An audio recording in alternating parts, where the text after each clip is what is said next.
Hi, I'm Jay. I'm going to show you the curriculum I have purchased and found for my son's upcoming school year, which will be the 22-23 school year. And I just wanted to share it with you. Maybe you could have some ideas. It's very budget friendly. I'm so excited how budget friendly the stuff that's been working for him has been. But it is budget friendly. It's easy. My son is autistic, and a couple of other little problems that we're finding ways to work with. So it's not all exactly the same level, but is mostly 4th grade.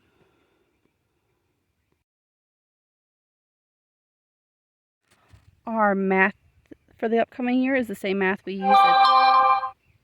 It's the same math we used for most of this year, which was the EP math. We're going to be going into level 4. They just redid all their stuff, so you have to make sure that you get the new to match up with their online thing. If you're doing online, if you're doing the teacher guide and workbook, you just need those. As long as they match, it doesn't matter. But we are doing the online course as well as the workbook. And it worked very well for him this year, and we're hoping it'll work very well this upcoming year. Simple, lots of hands-on things for him to do. Very readable. And it kind of loops a lot. Like you'll be working on one thing and then you go back to something you learned before and then keeps going back over and over it again. So it's not easy to get rusty with this one. It's very good. It loops back a lot, which is exactly what he needs.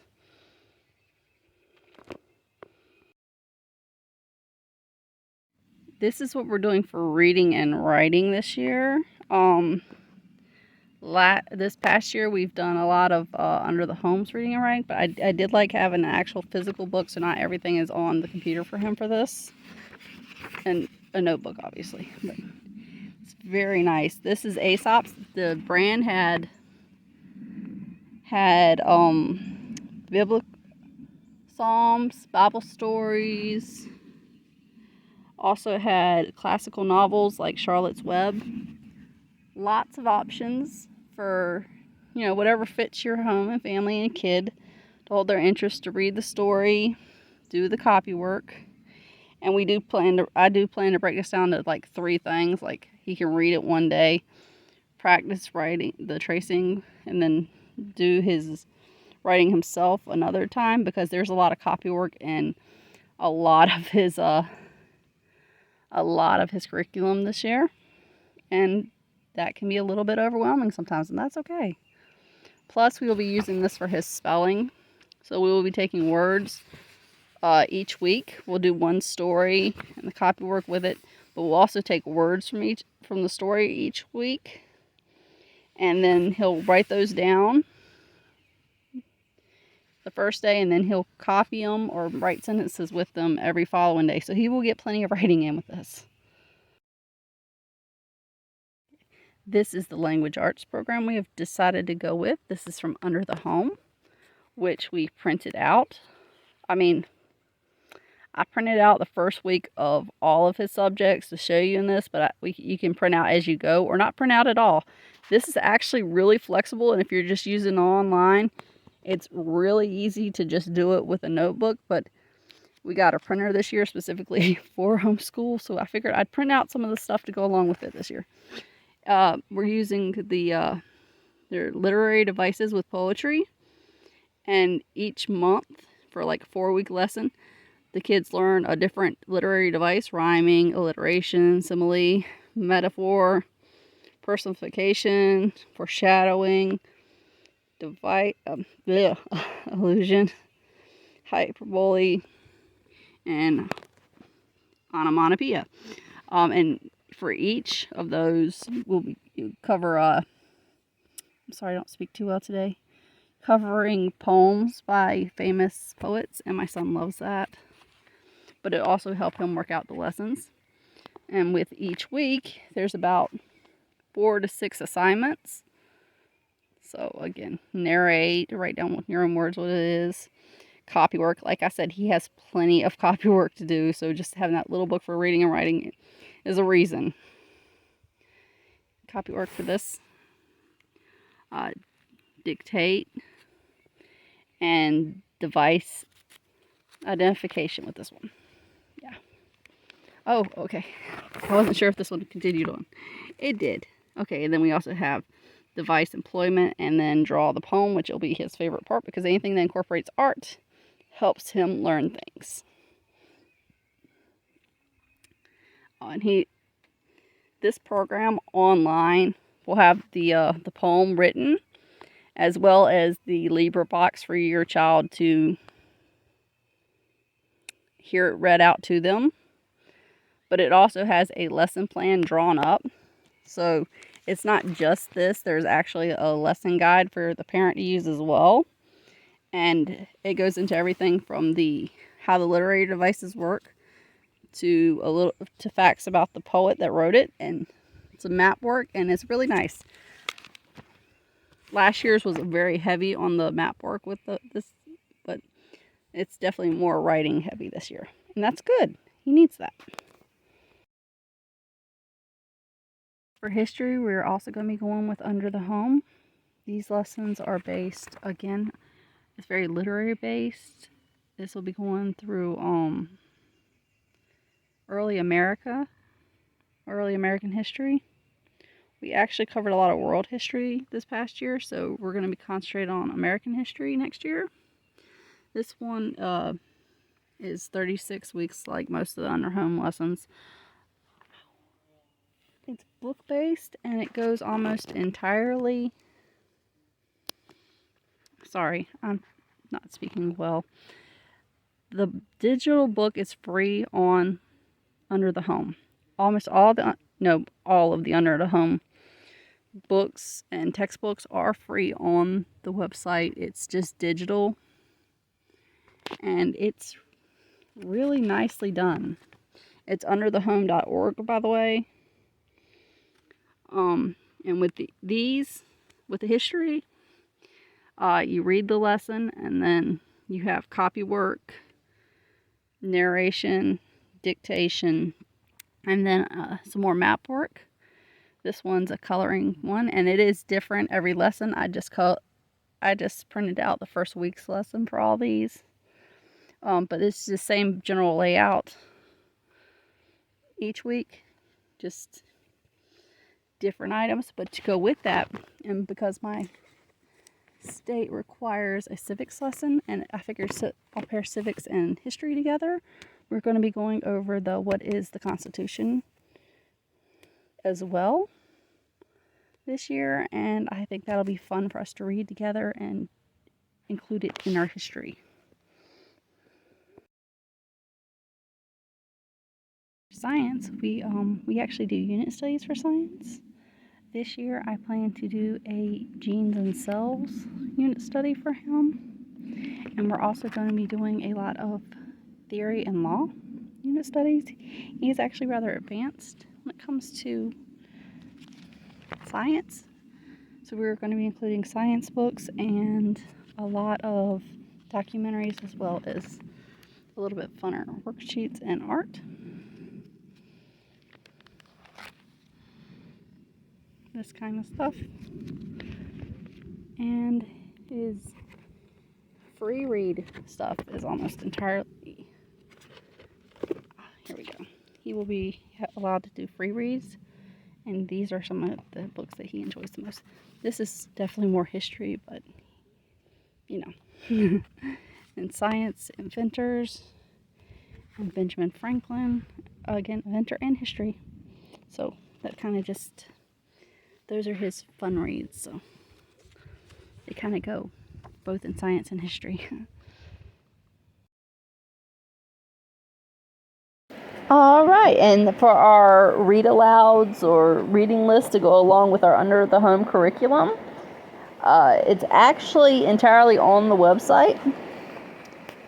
So the digital book and the LibreBox reading, so if we just want to turn it on and listen to it like an audio book, it's right there. It's all on the website. For 4th grade, it's Treasure Island, A Christmas Carol, King Arthur and His Knights, and Old Greek Stories, which is really neat. I like the way they set this up. We used some of these this year.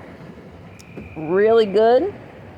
They have, like I said, the LibriVox thing, so we can just play it and have an audiobook, or the kid can read it like a regular chapter with the pictures and everything.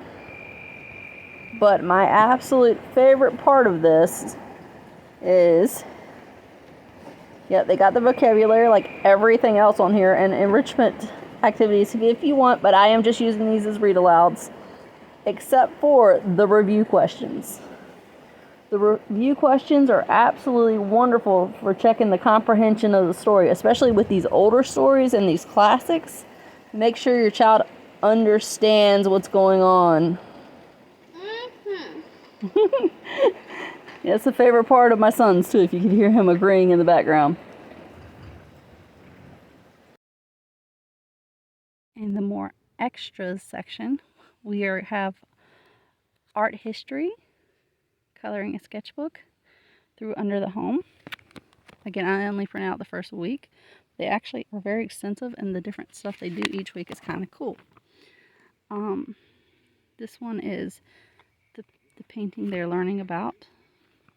I can't pronounce all that. And then you see them, and they have to draw it. My son also does Kids Art Hub daily for his drawing, because it's something he does. We don't really have a curriculum for nature study, but we will continue to do what we did this year, which was just, we look up a plant, and then Alex finds it in the yard, and then we write information down about it, and he draws the pictures, and it's nice. Oh, sometimes animals and stuff we see in the yard, he'll look up information about that. Whatever he wants, that's nature, really.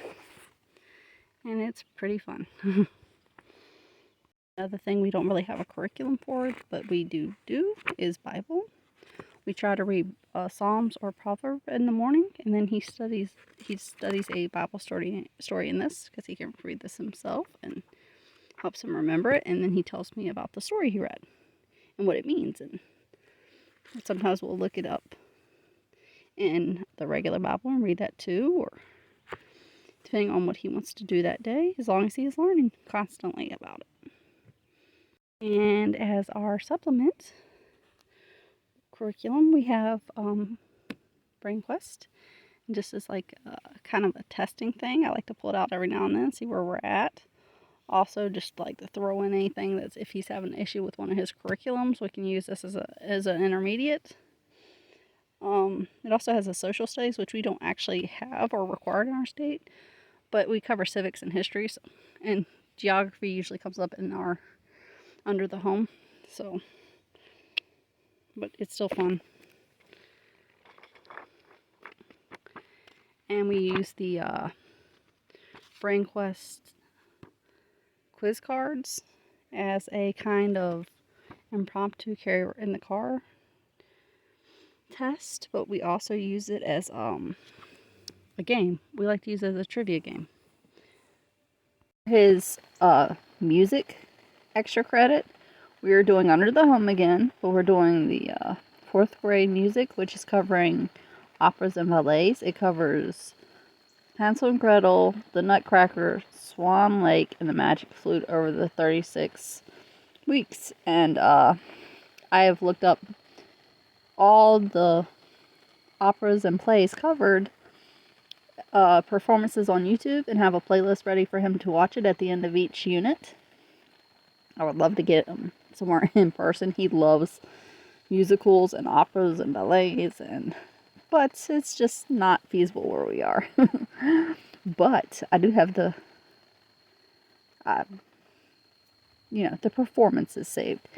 Each actual lesson's really cool too, though. So like, it has the music for each lesson with a YouTube video as soon as that loads, but it has it written out along with pictures. The script, I guess it would be for that. There it is. Pretty neat. So he'll get Act 1, Scene 1. He'll get to listen to the music. He'll get to go through the scripts. He'll get to see the performances, and like in any other one, it has the absolutely everything, and under the home has a great vocabulary listed with it. But it gives you the information about the composer, some map work. It's a really nice program. No real printouts on this one like the other ones did, unless I really want to print out all the images, and I do not. But it is really cool.